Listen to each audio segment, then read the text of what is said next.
From above, the world looks calm. Cities turn into patterns, oceans fade into color. But every so often, something stands out. A mansion the size of a city block, a private island with its own forest, or a home so vast that satellites can't capture it in a single frame. These are not ordinary properties. They're monuments to luxury itself. Places where design, wealth, and ambition collide on a scale most people will never see. In this video, we're traveling around the globe to explore 5 of the most luxurious billionaire estates on Earth. Each one a different vision of what home means when money is no object. Number 1 is so spectacular it doesn't even look real, but I assure you, it is. Let's start with number 5. Number 5, Fairfield. On the far eastern edge of Long Island, where the Atlantic begins to swallow the horizon, lies a property that almost seems to merge with the sea. It's called Fairfield, and from above, it looks less like a house and more like a private world, a self-contained empire built along the sand. This is where billionaire industrialist Ira Rennert built his vision of the American dream, magnified to coastal scale.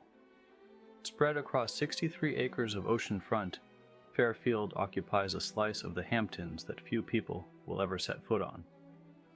The main mansion alone is staggering, around 100,000 square feet of marble floors, vaulted ceilings, and symmetrical wings that radiate out toward the ocean. From above, the structure forms a near-perfect cross, balanced between manicured gardens and blue water. Every angle feels intentional. The driveways curve like geometric brushstrokes, tracing paths to guest houses, courtyards, and garages big enough for dozens of cars. A reflecting pool runs directly toward the sea, perfectly aligned with the horizon, a visual reminder that even the landscape is part of the design. Inside, Fairfield contains a theater, a basketball court, and not 1 but 3 swimming pools. There's a 2-lane bowling alley, a spa, and rooms built to host hundreds of guests, though most will never see them. Beneath the lawns, a private power plant quietly hums, generating enough electricity to keep the estate running off-grid. From above, it's easy to mistake Fairfield for a resort complex. The rhythm of its architecture, white roofs, stone courtyards, clipped green hedges, mirrors the luxury hotels of the Mediterranean. But here, every building serves one family. Locals have debated the estate for years. Some see it as a triumph of private architecture, a symbol of American ambition and craftsmanship. Others view it as excess on display, one man's wealth expanding outward, acre by acre, until it meets the waves. Yet, when seen from the sky, Fairfield doesn't shout.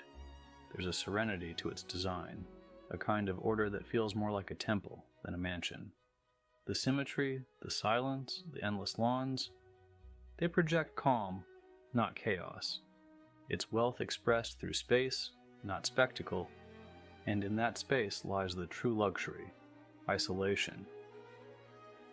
Next, we leave the East Coast behind and head west, to the Redwood Hills of California, where another billionaire built a sanctuary not of marble and stone, but of water, wood, and calm precision. Number 4, the Ellison Estate. Hidden among the redwoods of Northern California lies one of the most private billionaire estates in America, and one of the most unusual. It doesn't rise above the trees or sprawl across open land. Instead, it hides within them. This is the home of Larry Ellison, the co-founder of Oracle, a man whose fortune was built on technology, but whose estate feels more like an ancient retreat. From above, it looks like a landscape painting. A lake surrounded by forest, crossed by wooden bridges and walkways. Roofs of muted tile and aged wood blend into the natural tones of the earth. Ellison didn't just build a mansion here, he built a village. Spanning roughly 23 acres in the town of Woodside, this compound is modeled after 16th century Japanese architecture. Its centerpiece is an artificial lake, nearly half a kilometer across, lined with stone walls and cherry trees. Around it sit more than a dozen structures, a main residence, guest houses, a tea house, and a bathhouse designed for quiet reflection. According to local records, the project took nearly a decade to complete and cost well over $200 million. Ellison reportedly imported authentic materials and artisans from Japan, ensuring the property would feel timeless rather than artificial. Even the water that fills the lake was engineered for natural flow, sourced from nearby springs, filtered to mirror the clarity of Kyoto's temple ponds.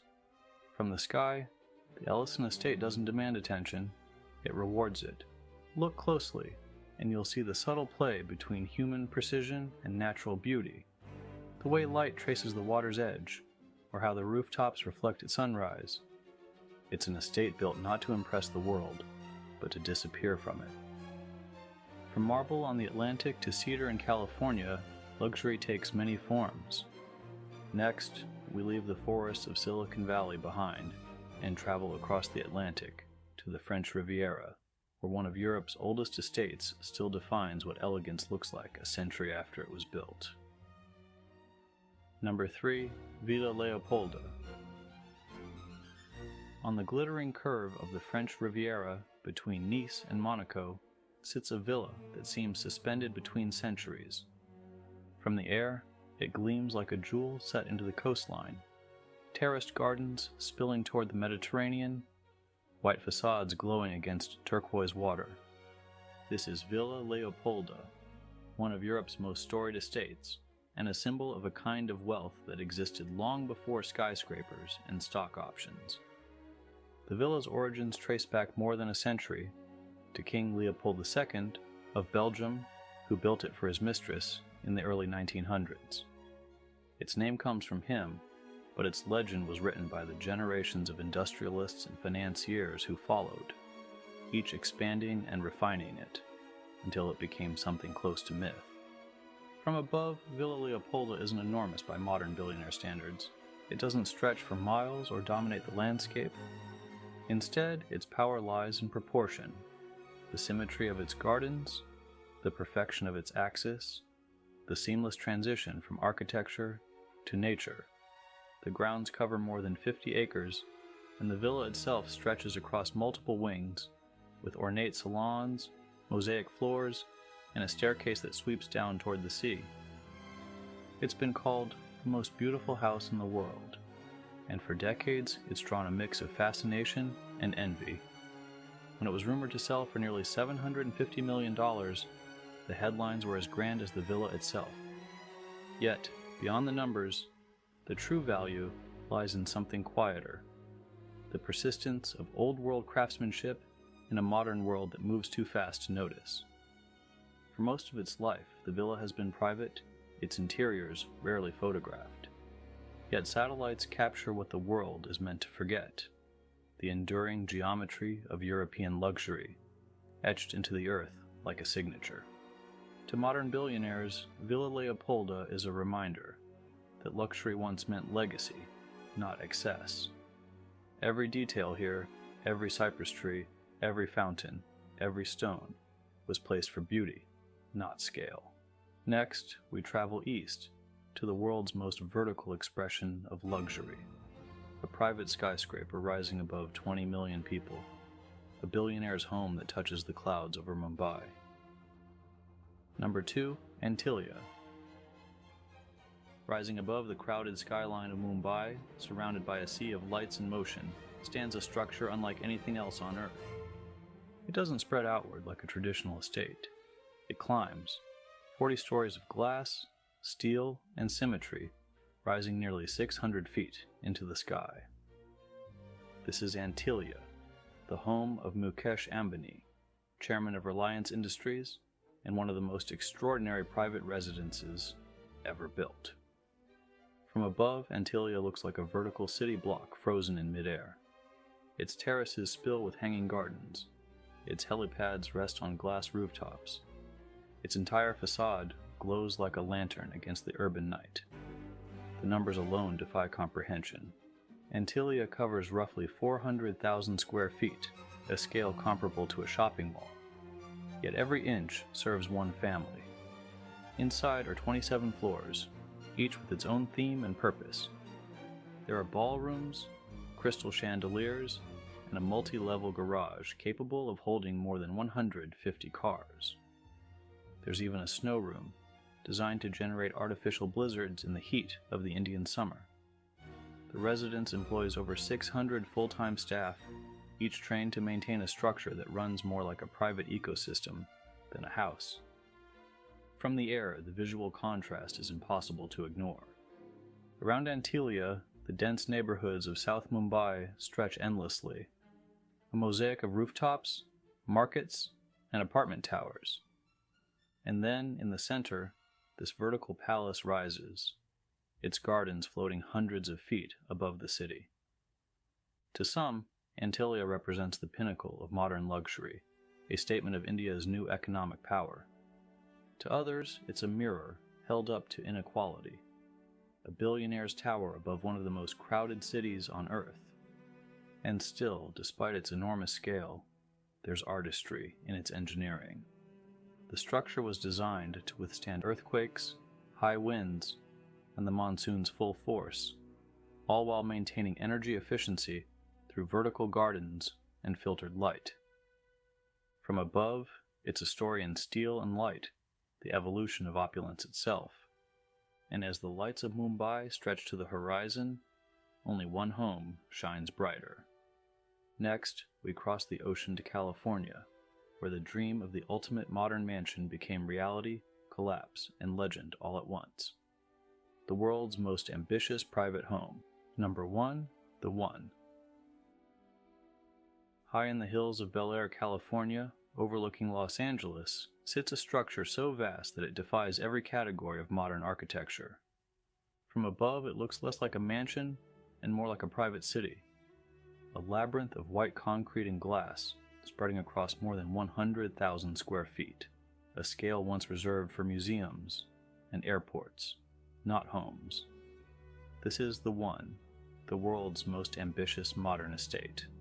Built over a decade, designed by developer Nile Naimi, it was envisioned as the ultimate expression of luxury, a home so large, so extravagant, it would redefine what wealth looked like in the 21st century. From the sky, the symmetry is breathtaking.